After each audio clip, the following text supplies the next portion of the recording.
On May 2026,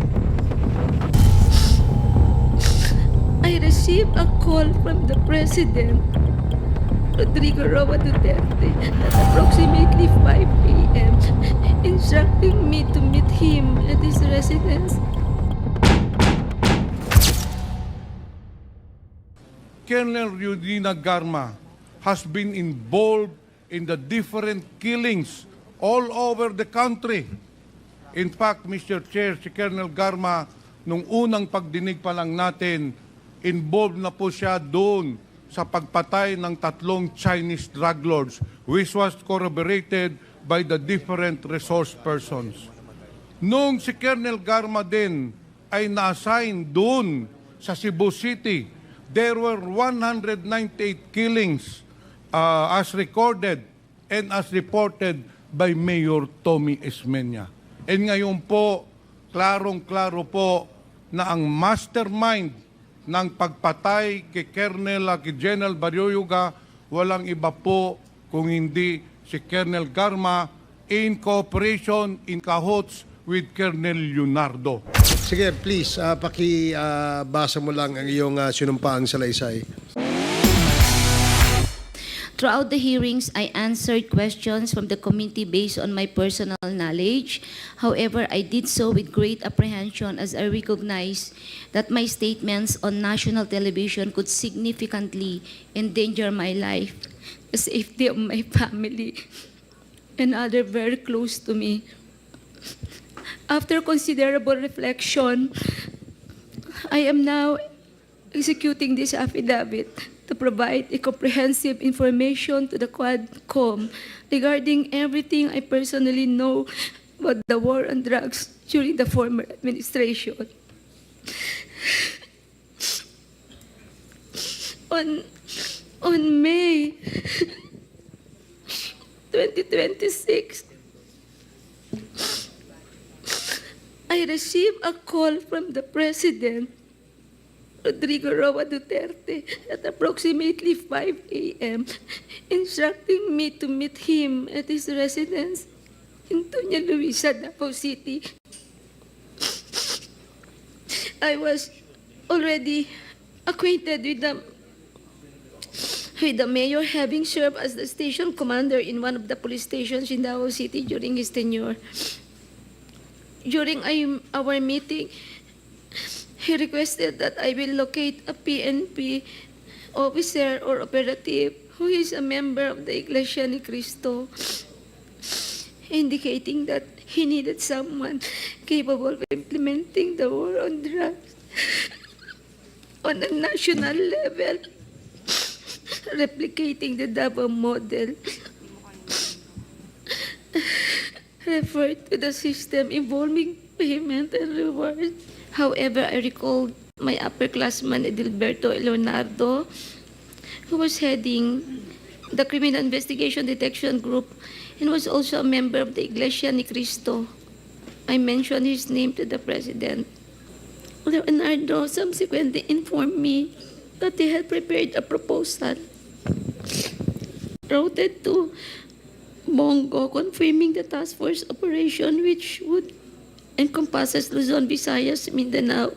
Hindi mo inaamin dito sa amin sa previous hearing na hindi ka malakas kay Presidente Duterte?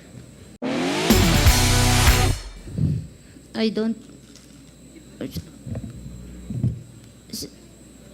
Hindi ko alam kung malakas. Yeah, I think so, Mr. Chair. Ngayon, inaamin mo na malakas ka sa kanya.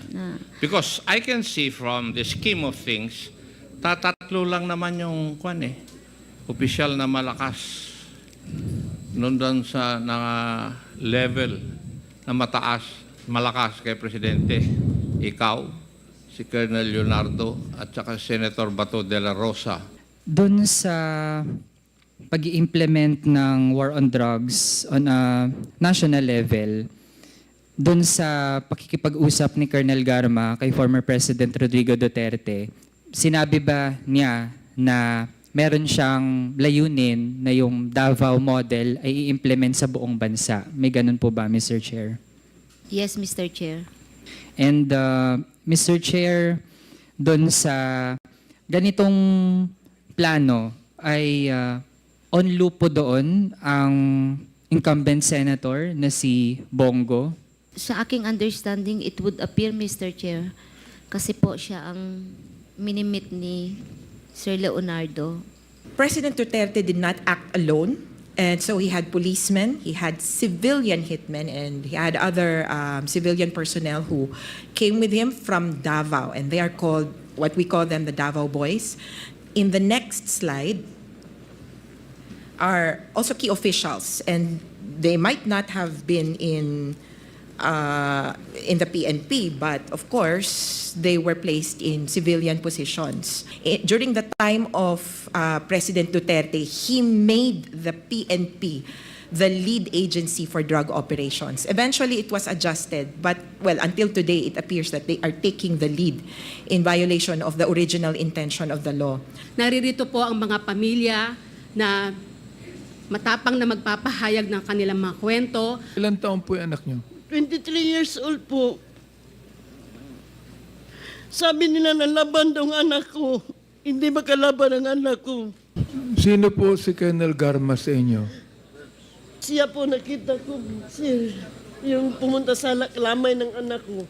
Nung gabi na yun, yung... Siya ba ang chief of police ng Cebu City nung napatay ang anak niyo? Opo. And I am very sorry in behalf of my men na nagkamali sa inyo. I'm very sorry. But I cannot control all of them. Lahat sila trained police officer. Alam nilang rules of engagement. Pero pinagbibigyan ko kung saan nyo gusto mag-file ng case. Pinagbibigyan ko, hinahayaan ko. At lahat po yan na-process ang crime scene. Which is not under my control ang crime scene. Separate unit mo humahawak niyan. Then I am sorry to all victims kung hindi ko na-investigahan isa-isa yung case nyo. But I just would like to correct her. Because she said a moment ago that she believes in the constitutional right of these victims. Now she is saying that they know the rules of engagement. What rules of engagement are you talking about here? The fact is this, Colonel Garma. Your men, and that includes you, violated the constitutional rights of these people. That is not the rules of engagement of the Philippine National Police. If that would be the rule of engagement, then this committee will amend and look at the rules of engagement because that is wrong. The rules of engagement of the police must abide with the constitutional right of every victim. Now, who is telling the truth between you and Colonel Leonardo? I am telling the truth, Your Honor. You are saying the truth. Sabi ni, ito, I learned this from our chairman, si Chairman Ace Barbers.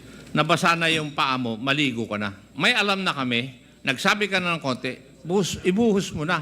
Maligo ka na ng todo, sabihin mo na ang buong katotohanan.